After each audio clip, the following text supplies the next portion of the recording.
जिंदगी के आईने में सभी श्रोताओं को असीम सक्सेना का नमस्कार। जिंदगी सांसों की सरगम पर एहसासों की रवानी, कुछ पाने कुछ खोने की कहानी। समय इंसान को बहुत कुछ देता है, बहुत कुछ हाथों से फिसल भी जाता है। जिंदगी में एक वक्त ऐसा भी आता है जब हम कुछ पल ठहरते हैं, जिंदगी के आईने में बीते हुए लम्हों को निहारने की कोशिश करते हैं। ऐसे में लबों पर कभी मुस्कुराहट थिरकती है तो कभी आंखों की कोर से आंसू भी झांकते हैं। ये आईने से अकेले में गुफ्तगू क्या है, ये आईने से अकेले में गुफ्तगू क्या है, जो मैं नहीं हूँ तो फिर तेरे रूबरू क्या है, ये आईने से अकेले में गुफ्तगू क्या है। रावण, लंका का महाराजा रावण, लोकपालों का इष्ट देव, दानव धनुष और दैत्यों का स्वामी। काल अब वो काल नहीं, मेरे पैरों का गुब्बार है। इंद्र अब वो इंद्र नहीं, मेरी ठोकर का ठुकराया हुआ आज्ञाकार है। परे दिन काटते हैं यम वरुण मेरे सहारे पर, कुबेर और अश्वनी पलते हैं मेरे ही गुजारे पर।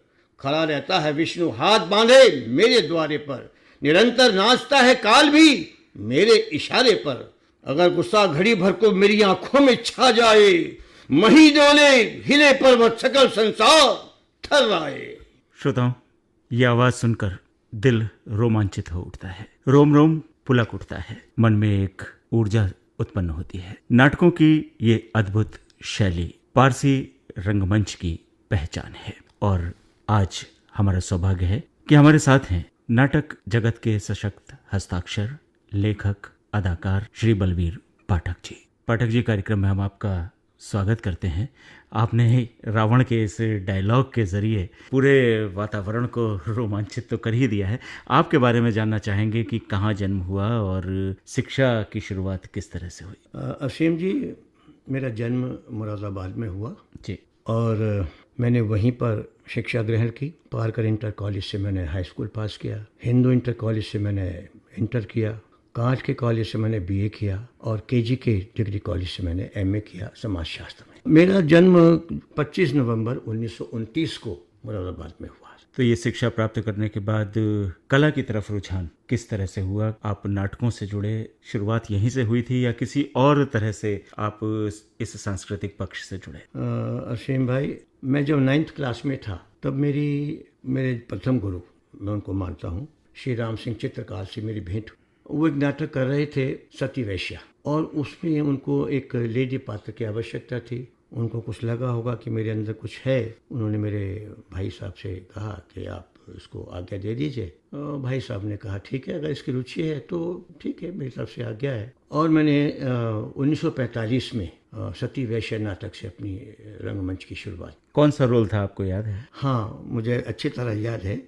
मुझे सती वैश्या का ही रोल दिया गया था, क्योंकि मैं कुछ गाने से भी शौक रखता था उस वक्त में बहुत ज़्यादा। तो उसमें नाच और गाना विशेष था सती वैश्या के लिए, तो इसलिए उन्होंने मुझे सती वैश्या का मुख्य रोल दिया। पाठक जी, वो दौर था जब महिला पात्र की भूमिका पुरुष ही निभाते थे, और जहाँ तक नाम से लग रहा है सती वैश्या, तो निश्चित रूप से इसमें आपकी स्त्री पात्र की भूमिका रही होगी। तो चुनौती बहुत बड़ी थी। हाँ, बेशक।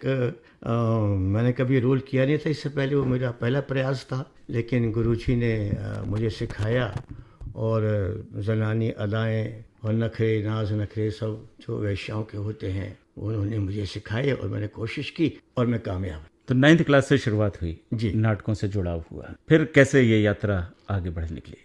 फिर ऐसा हुआ सिम जी कि 1947 में पार्टीशन हो गया, तो पंजाब से बहुत से लोग यहाँ पर आश्रय लेने के लिए हिंदुस्तान में आए। तो फिर कुछ ऐसा हुआ कि हम कलाकारों ने ये तय किया कि हम उनकी मदद करें, तो उसके लिए फिर एक नाटक और तैयार किया गया, क्योंकि कलाकार तो हम नाटककार तो नाटक के माध्यम से ही कुछ कर सकता था। तो फिर हमने एक नाटक परिवर्तन लिया और परिवर्तन नाटक को हमने तैयार किया और उसके माध्यम से हमने पैसा इकट्ठा किया और फिर वो हमने रिफ्यूजीज़ को दिया। फिर उसके बाद में एक शौक बन गया और फिर चलता ही रहा ये आगे को। बहुत सारे नाटक आपने अभिनीत किए होंगे, बहुत सारे ऐसे रोल भी होंगे जो आपके दिल के बहुत करीब होंगे, तो ऐसे किसी नाटक का जिक्र करना चाहेंगे? नाटक का एक डायलॉग बोल रहा हूँ आपके सामने है, ये आसमान में शोर कैसा, अरे ये खूनी दरिंदे फिर मंडराने लगे आकाश में, तो फिर क्या ये बम गिराएंगे? ओह, तब तो मंदिरों में गूंजती शंख और घंटों की आवाज़ अनंत में कहीं विलीन हो जाएगी, मस्जिदों में अजान दम तोड़ देगी, गुरुद्वारे का शब्द कीर्तन जमीन की गहराइयों में समा जाएगा और गिरजा घर से आते प्रार्थनाओं के स्वर सन्नाटे में कहीं गुम हो जाएंगे। सब कुछ खत्म हो जाएगा, सब कुछ, और तब छा जाएगा घुप अंधेरा, शमशान जैसी खामोशी चारों ओर। तब न मैं रहूंगा, न तू रहेगा और न वो। पाठक जी, लगभग कितने नाटकों में आपने अभिनय किया है? असीम जी, जहाँ तक मुझे याद है मैंने लगभग 15 पूर्णकालिक नाटकों में अभिनय किया है और करीब 20 एकांकी नाटकों में मैंने रोल किया है। आपकी पहचान बलबीर पाठक जी रामलीला की मुरादाबाद शैली से रही है, हम इस पर चर्चा जरूर करेंगे, लेकिन उससे पहले आपका जुड़ाव पारसी थिएटर से किस तरह से हुआ ये जानना जरूरी है। वास्तव में असीम जी, शुरुआत तो हमारी पारसी शैली से ही हुई थी, लेकिन उस समय हमें ये जानकारी नहीं थी कि नाटक पारसी शैली में हो रहे हैं। वर्ष 1975 में हमारी भेंट मास्टर फिदा हुसैन नरसी साहब से हुई। वो 1967 में मुरादाबाद आ गए थे अपने 50 वर्ष तक अपना जीवन पारसी नाटकों में गुजारने के बाद में। तो हमने 1975 में एक कार्यशाला आयोजित की थी मुरादाबाद के कलाकारों को प्रोत्साहित करने के लिए। तो वहाँ पर डॉक्टर कमल वशिष्ठ आगरा से आए थे और उन्होंने बताया कि यहाँ पर मास्टर फिदा हुसैन नरसी साहब रहते हैं, उनको हमने पढ़ा है अपने डॉक्टरेट करने के टाइम में। तो हमने कहा हमें तो जानकारी नहीं है। अरे, उन्होंने कहा आपको जानकारी नहीं है, आपके नगर के इतने बड़े नाटक के वो अभिनेता रहे हैं। खैर, उनको ढूंढने की कोशिश की, डॉक्टर कमल वशिष्ठ ने बड़ा रोल अदा किया उसमें और मैं उनके साथ रहा और ढूंढने के बाद में मास्टर साहब हमें मिल गए। फिर उनसे मास्टर साहब से हमारा जुड़ाव हो गया। हमने उनसे रिक्वेस्ट की कि आप दोबारा से मंच पर आइए। डॉक्टर कमल वशिष्ठ ने उनको बहुत आग्रह किया और मास्टर साहब फिर हमारे साथ जुड़ गए और जुड़ने के बाद में हमने उन्हें अपने आदर्श कला संगम का संरक्षक बनाया और संरक्षक बनाने के बाद में वो नाटक की विधा में आगे बढ़ने लगे और फिर उनकी जानकारी सरकार को हुई, उत्तर प्रदेश सरकार को पहले हुई। उन्होंने उनको बुलाया और उनको सम्मानित किया और उनसे कहा कि आप कुछ कीजिए, हम आपको सहायता करेंगे। तो वर्ष 1987 से मास्टर साहब ने फिर अपना रंगमंच संभाल लिया और उन्होंने पहला नाटक तुर्की हूर मुरादाबाद में मंचित किया। यूपी गवर्नमेंट ने उनको मदद की। तब उन्होंने एक कार्यशाला आयोजित की जिसमें मुरादाबाद के बहुत वरिष्ठ कलाकारों ने भाग लिया। गोकुलदास कॉलेज के लेक्चरर भी उसमें शामिल हुए और मतलब एक वातावरण क्रिएट हुआ मुरादाबाद में, नाटक का माहौल बना। और फिर उसके बाद में उन्होंने भाई बहन नाटक किया, उसके बाद में अछूता दामन किया और उसके बाद में फिर सबसे आखिर में उन्होंने वीर अभिमन्यु नाटक मंचित किया। और इस तरह से फिर हमें पारसी शैली की जानकारी मिली और अब फिर हम उस दिशा में आगे बढ़ने लगे मास्टर साहब के निर्देशन में। पारसी रंगमंच की शैली बिल्कुल अलग है, ऐसी तकनीकें हैं जो सजीव रूप से प्रस्तुत की जाती हैं, तो किस तरह से आपने उस चुनौती को स्वीकार किया? मास्टर साहब के निर्देशन में हमें सब जानकारी मिली और पारसी शैली में उन्होंने विशेष रूप से हमें बताया कि अंगों का संचालन बहुत कम होता है और हमें पब्लिक को फेस करना होता है और अपनी पूरी आवाज़ हमें पब्लिक में थ्रो करनी होती है, जिससे कि हमारा डायलॉग का एक एक शब्द दूर तक बैठे हुए श्रोता तक पहुंचे। तो वो उन्होंने हमें सिखाया और उसके लिए उन्होंने आवाज़ बुलंदी की क्रियाएं कराई। जोर जोर से चीख कर बोलना, गला बैठ जाए तो कैसे हम उसको फिर दोबारा से ठीक करेंगे। तो इस तरह की कई क्रियाएं उन्होंने हमें बताई और हमें पारसी शैली की तरफ बढ़ाया और हमको अच्छा लगा। और फिर हमने जो मुरादाबाद शैली का रामलीला थी उसको उठाया तो उसको भी हमने अधिकतम पारसी शैली में ही मंचित करने का विचार बनाया। हाँ, मुरादाबाद शैली की जो रामलीला है वो देश विदेश में खासी मशहूर है। जी। किस तरह से इसकी शुरुआत हुई, क्योंकि जहाँ तक मैंने सुना है इसकी शुरुआत आप ही के करकमलों से हुई है। हाँ, ये तो मुझे ईश्वर की कृपा मुझ पर हुई।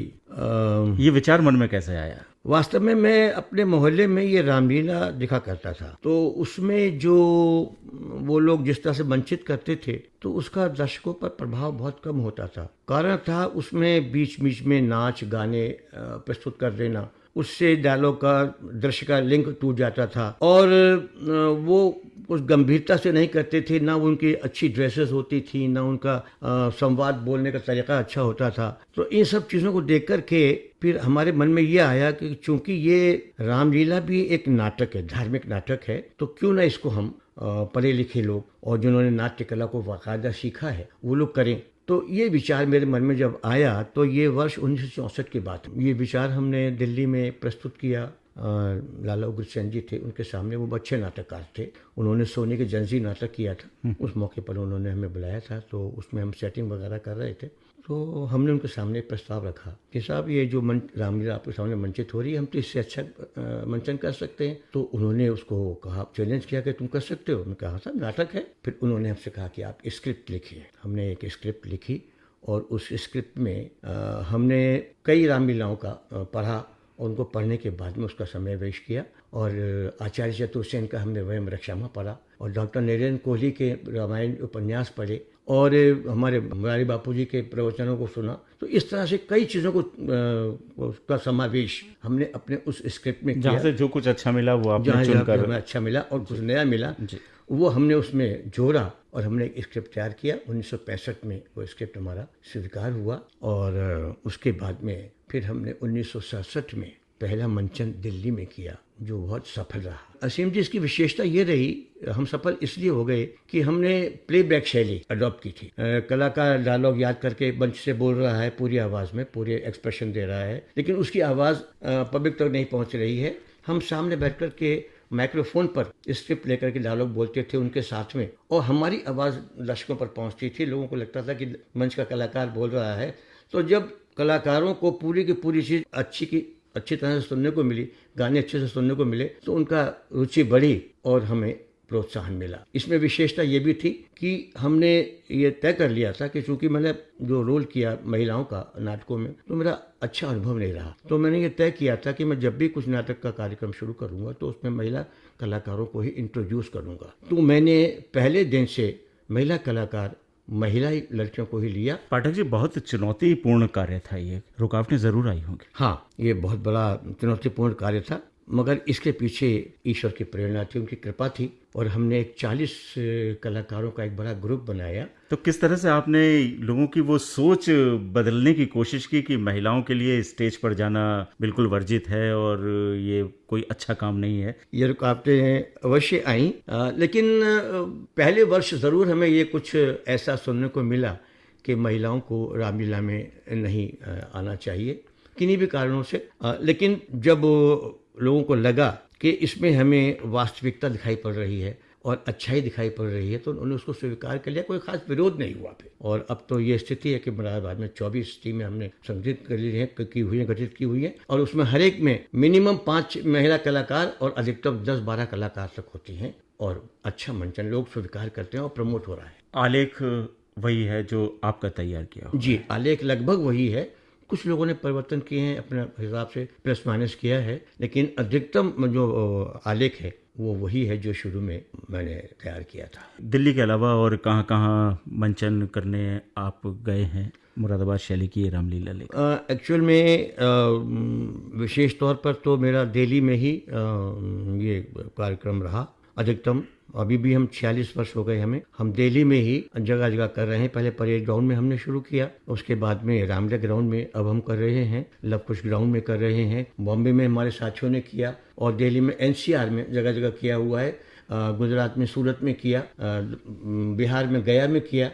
तो इस तरह से अब इसका विस्तार हो रहा है और लोग इसको पसंद कर रहे हैं। आप जिस तरह के नाटकों को निर्देशित करते हैं वो किसी खास विषय पर आधारित होते हैं? अधिकतर तो शिव जी जो नाटक हैं वो सामाजिक ही है और सामाजिक दायरा ही इतना बहुत बड़ा है जी जी।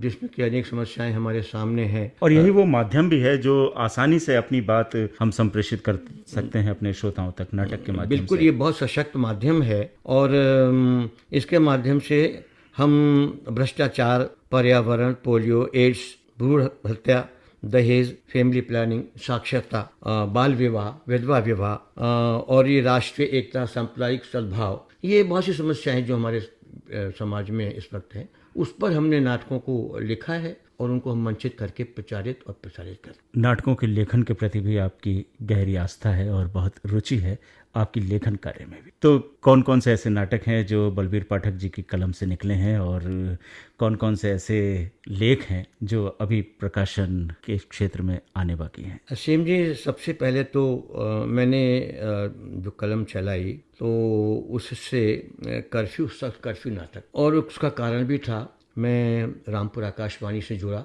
रामपुर आकाशवाणी में वर्ष 1982-83 में नाट्य लेखन प्रतियोगिता हुई, तो उसमें नाटक मांगे गए, तो मैंने भी कोशिश की और एक नाटक मैंने कर्फ्यू, सख्त कर्फ्यू, जो मुरादाबाद में 1980 में बहुत बड़ा कर्फ्यू लगा था, बहुत सख्त कर्फ्यू लगा था, और उसमें जो हमारे घरों में विषम परिस्थितियाँ बन गई थी, विशेष तौर पर बच्चों के साथ में, भूखे और बेचारे उनको दूध नहीं मिलता था, ये सब चीज़ें, बहुत सी समस्याएं ऐसी उस वक्त में जो हुई थी, उनको मैंने उस कर्फ्यू, सख्त कर्फ्यू में नाटक में जोड़ा, जिसकी वजह से वो नाटक बहुत प्रभावी बन गया और आकाशवाणी में उस नाटक को प्रथम पुरस्कार भी मिला और उसका मंचन हुआ, जिसको लोगों ने बहुत पसंद किया। उसी से मुझे प्रेरणा आगे मिली और फिर उसके बाद में तो ये समझें कि कुछ मैंने 3 तो लिखे मैंने फुल लेंथ प्ले, जिसमें ये पहला तो रामायण का स्क्रिप्ट ही हो गया। जी जी जी।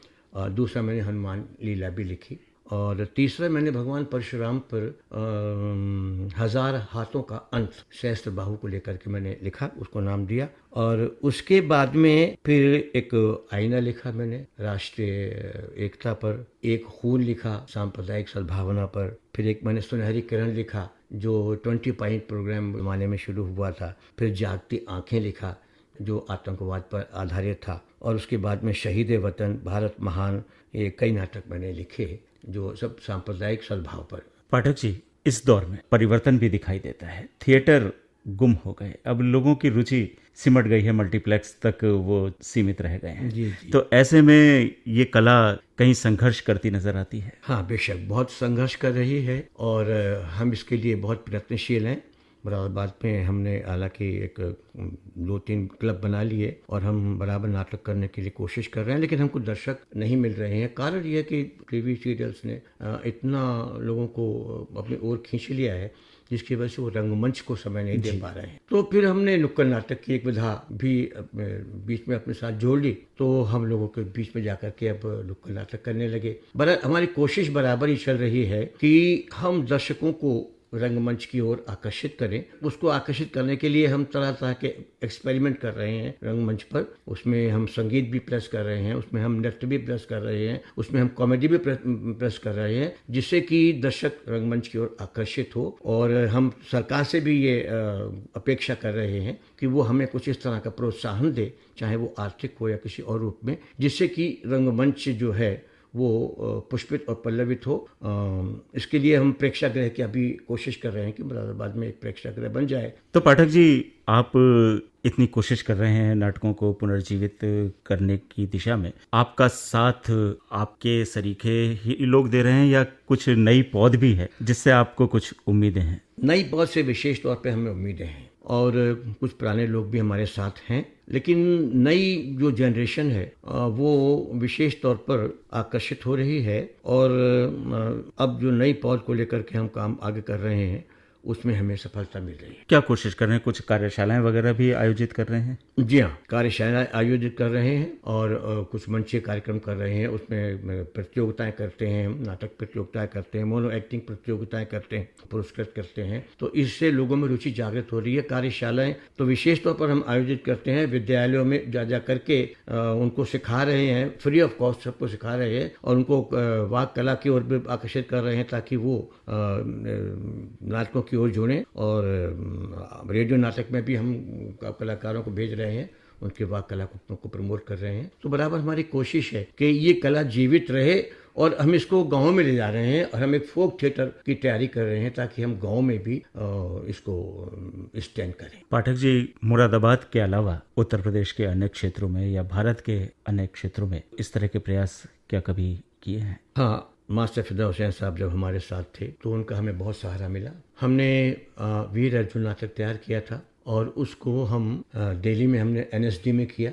NSD ने उसको मांग की थी। उसके बाद में हमने भारत भवन भोपाल में किया, उसको हमने निराला प्रेक्षागृह में उन्नाव में किया, दिल्ली में किया, रविंद्रालय में लखनऊ में किया। तो इस तरह से हम जगह जगह पर नाटकों को कर रहे हैं और लोगों में जागृति पैदा कर रहे हैं नाटक के प्रति रुचि। प्रयास सकारात्मक परिणाम वाले आपको अवश्य दिख रहे होंगे। हाँ, बिल्कुल सकारात्मक प्रोग्राम मिल रहे हैं और इस ओर कलाकार जो हैं वो आगे बढ़ रहे हैं। वर्तमान में आप किस तरह से साहित्यिक गतिविधियों में जुड़े हुए हैं? बस अब ये है कि आजकल नाटक लिखना है मेरा शौक पहले से रहा है, मंचन करना शौक रहा है, उसको मैं सब काम संपादन कर रहा हूँ। और इसके अलावा मैं एक पत्रिका चाणक्य चेतना का प्रकाशन कर रहा हूँ, उसमें भी मैं नाटक विशेष तौर पर देता हूँ। और बाकी कार्यशाला, नाटक की कार्यशालाएँ हम लोग कर रहे हैं और विद्यालय में विशेष तौर पर इसको हम प्रमोट कर रहे हैं। मैं चाचा नेहरू इंटर कॉलेज आंवला का अध्यक्ष हूँ, तो इस नाते मैंने वहाँ पर एक पूरा एक रंगमंच बनाया है और वहाँ विशेष तौर पर मैं छात्रों को और छात्राओं को, क्योंकि को एजुकेशन है, वहाँ पर मैं नाटक मंचित करा रहा हूँ। नाटक के क्षेत्र में अभूतपूर्व योगदान के लिए आपको बहुत सारे पुरस्कारों से, बहुत सारे सम्मानों से अलंकृत किया गया है। पाठक जी के लिए सबसे आत्मीय पुरस्कार कौन सा है? अभी मुझे 23 जून को DM साहब के अनुशंसा पर मुझे मुरादाबाद गौरव का सम्मान मिला है कमिश्नर साहब ने, और पुलिस ट्रेनिंग कॉलेज के ADJ साहब ने वो सम्मान मुझे जगर मंच पर दिया। वो मेरे लिए बहुत गौरवपूर्ण है। बरेली में मुझे पंडित राधेश्याम कथावाचक का भी सम्मान, जो मेरे लिए बहुत महत्व है। निश्चित रूप से आप इन सम्मानों के हकदार भी हैं। आपने बहुत कुछ किया है, पूरे समर्पण के साथ किया है। टीवी सीरियल्स में भी आपने कभी अभिनय किया? जी, मुरादाबाद के डॉक्टर आलोक दीक्षित और विश्वनाथ दीक्षित, ये दोनों बंधु, इन्होंने कुछ नाटक का काम शुरू किया। तो इन्होंने मुझे सबसे पहले भोर नाटक में चांस दिया, रंगमहल में चांस दिया और अलार्म घड़ी में मुझे चांस दिया और खजूर में अटके, ऐसे कई इन्होंने टीवी नाटक तैयार किए थे। उसमें मुझे शुरू में काम करने का मौका मिला। पाठक जी, आप ये सब कुछ कर पाए, इतना समर्पण, इतना समय आपने रंगमंच को दिया, नाटकों को दिया, बहुत सारे कलाकारों की पौध आपने तैयार की। इसके पीछे परिवार का साथ बहुत जरूरी है। उस पक्ष की तरफ भी हम आपको ले जाना चाहेंगे कि घर से किस तरह का आपको सपोर्ट मिला, क्योंकि बिना घर से आप फ्री हुए इन सब कामों में जुड़ नहीं सकते पूरे मन से। ये बात बिल्कुल सही है असीम जी। 1951 में मेरी शादी हो गई थी। मेरी पत्नी से मैंने कहा कि आपको नाटकों में रोल करना होगा। पत्नी ने कहा मैंने तो कभी किया नहीं है, मगर मैंने कहा तुम्हें करना पड़ेगा, मैं सिखाऊंगा, क्योंकि अगर मैं तुम्हें मंच पर नहीं उतारूंगा तो मैं किसी से ये नहीं कह सकता कि तुम अपनी पत्नी को या अपनी बेटी को मंच पर उतारो। तो चैरिटी बिगिंस फ्रॉम होम। तो सबसे पहले मेरी पत्नी मंच पर आई। इंटरव्यू एक नाटक था, उसमें उन्होंने रोल किया। मेरे भाई ने मुझे बहुत एनकरेज किया, क्योंकि पत्नी को परमिशन मिलना तो ये बहुत एक प्रॉब्लम थी मेरे सामने। मेरे भाई ने मेरे पिताजी से कहा कि इसका शौक है, आप इनको आज्ञा दे दीजिए। उन्होंने कहा भाई ठीक है, इसकी पत्नी है, ये चाहे तो कराए। तो मुझे मेरे पिताजी ने और मेरे बड़े भाई ने मुझे बहुत प्रोत्साहित किया।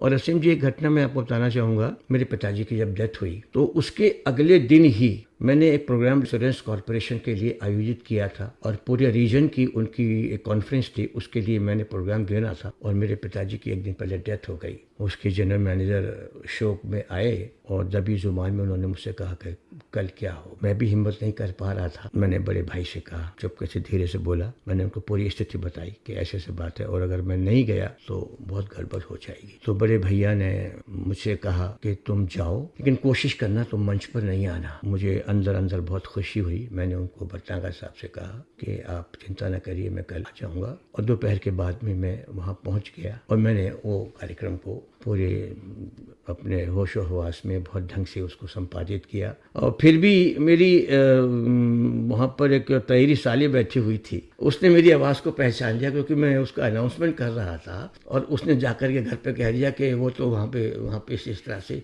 अनाउंसमेंट कर रहे थे, और वो तो मेरा तैरा साला भी उससे जुड़ा हुआ था क्योंकि उसके माध्यम से ही मैं वहाँ कार्यक्रम में दर्शन देने के लिए गया भी था। तो फिर मेरी तैरी सास ने घर पे आकर के उन्होंने औरतों में भी चर्चा कर दी, और फिर माँ ने कहा कि भाई अब क्या करें, उसका शौक है जो भी है। बहरहाल ये कि मुझे घर से बहुत सपोर्ट मिली, और फिर मेरी पत्नी बराबर मेरे साथ जुड़ी रहीं, और जब तक वो जीवित रहीं 2004 तक उन्होंने बराबर रामलीला में स्त्री पात्रों का पूरा कंट्रोलिंग उनका रहता था, पूरा अनुशासन में वो महिला कलाकारों को रखती थी, और उनकी देख रेख में रिहर्सल होती थी, पूरा अनुशासन वो करती थी। मुझे बड़ा सहयोग मिला मुझे मेरे परिवार से। पाठक जी, कोई ऐसी ख्वाहिश जो अभी सामने आनी बाकी? ख्वाहिश तो आदमी की बहुत सी होती हैं। अब मैं केवल ये चाहता हूँ कि मुझे मुरादाबाद गौरव का सम्मान मिल चुका है। अगर यूपी गवर्नमेंट मेरे कार्य को ठीक समझती है, मेरे जो भी मैंने कुछ सेवाएं की हैं, 67 वर्ष तक नाटक के लिए मैंने अपना जीवन दिया है, 14 वर्ष की उम्र से, और आज 84 वर्ष की उम्र हो गई। मैं निरंतर नाटक से जुड़ा रहा हूँ और आज भी सक्रिय हूँ। तो अगर इसको लगता है तो मैं ये चाहूँगा कि मुझे उत्तर प्रदेश सरकार का की ओर से सम्मान मुझे मिले। हमने बहुत सारी बातें की, लेकिन आपके कार्य क्षेत्र को अगर छोड़ दिया जाए तो बात अधूरी रहेगी। रेलवे को आपने अनवरत सेवाएं दी हैं, चीफ रिजर्वेशन सुपरवाइजर के पद की। मुरादाबाद में आप पोस्टेड रहे, तो रेलवे के साथ रंगमंच का समन्वय, इस बारे में थोड़ा सा बताइए। रेल के साथ रंगमंच का समन्वय बहुत अच्छा रहा असीम जी। रेलवे की जितनी भी कल्चरल एक्टिविटीज़ थी उसका चार्ज मुझे दे दिया गया, और मैं उस ज़माने में मसूरी में पोस्टेड था, तो मुझे वहाँ से ट्रांसफ़र किया गया देहरादून। और उस समय DRM थे मिस्टर AB लाल, वो सांस्कृतिक गतिविधियों में बहुत रुचि रखते थे। उन्होंने एक नाटक का मंचन किया, उसके लिए मुझे उन्होंने देहरादून से मुरादाबाद बुलाया, और मैं 1 महीने तक मुरादाबाद में रहा, मैंने उसका डायरेक्शन दिया। फिर मुझे दिल्ली बुलाया गया एक नाटक के लिए, वहाँ पर भी मैं 1 महीने रहा। तो फिर लोगों को लगा कि मैं महत्वपूर्ण व्यक्ति हूँ ना इस गतिविधियों के लिए, तो मेरा पोस्टिंग परमानेंटली मुरादाबाद कर दिया गया, और मेरी फाइल पर लिख दिया गया कि he should not be transferred to any place and he should be kept permanently at Moradabad and may be given a quarter nearby मनोरंजन सदन।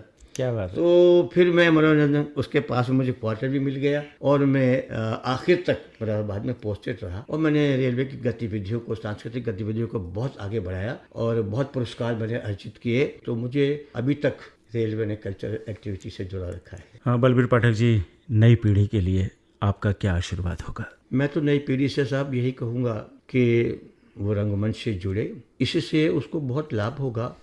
विशेष तौर पर मैंने देखा कि एक तो आर्ट ऑफ स्पीकिंग, बोलने की कला, इससे आती है, उच्चारण अच्छा होता है, शुद्ध होता है, हाँ, और किस तरह से डायलॉग की डिलीवरी होती है। आज एंकरिंग के लिए, अनाउंसर्स के लिए बहुत सी जगहें हैं दूरदर्शन पर और टीवी सीरियल्स में, तो इससे अच्छा स्कोप है। आज सर्विस के लिए अगर किसी को जाना है तो इसमें बहुत स्कोप है इस दिशा में। तो वो लोग अगर इस दिशा में आगे बढ़ते हैं तो उनका व्यक्तित्व का विकास होगा, पर्सनैलिटी डेवलपमेंट होगा। तो युवाओं को इस तरफ से जुड़ना चाहिए, मेरा तो यही कहना है। बलबीर पाठक जी, आपका बहुत बहुत शुक्रिया इस बात के लिए कि आपने हमारे लिए वक्त निकाला और अपने दिल की बातें हमारे साथ, हमारे श्रोताओं के साथ शेयर की।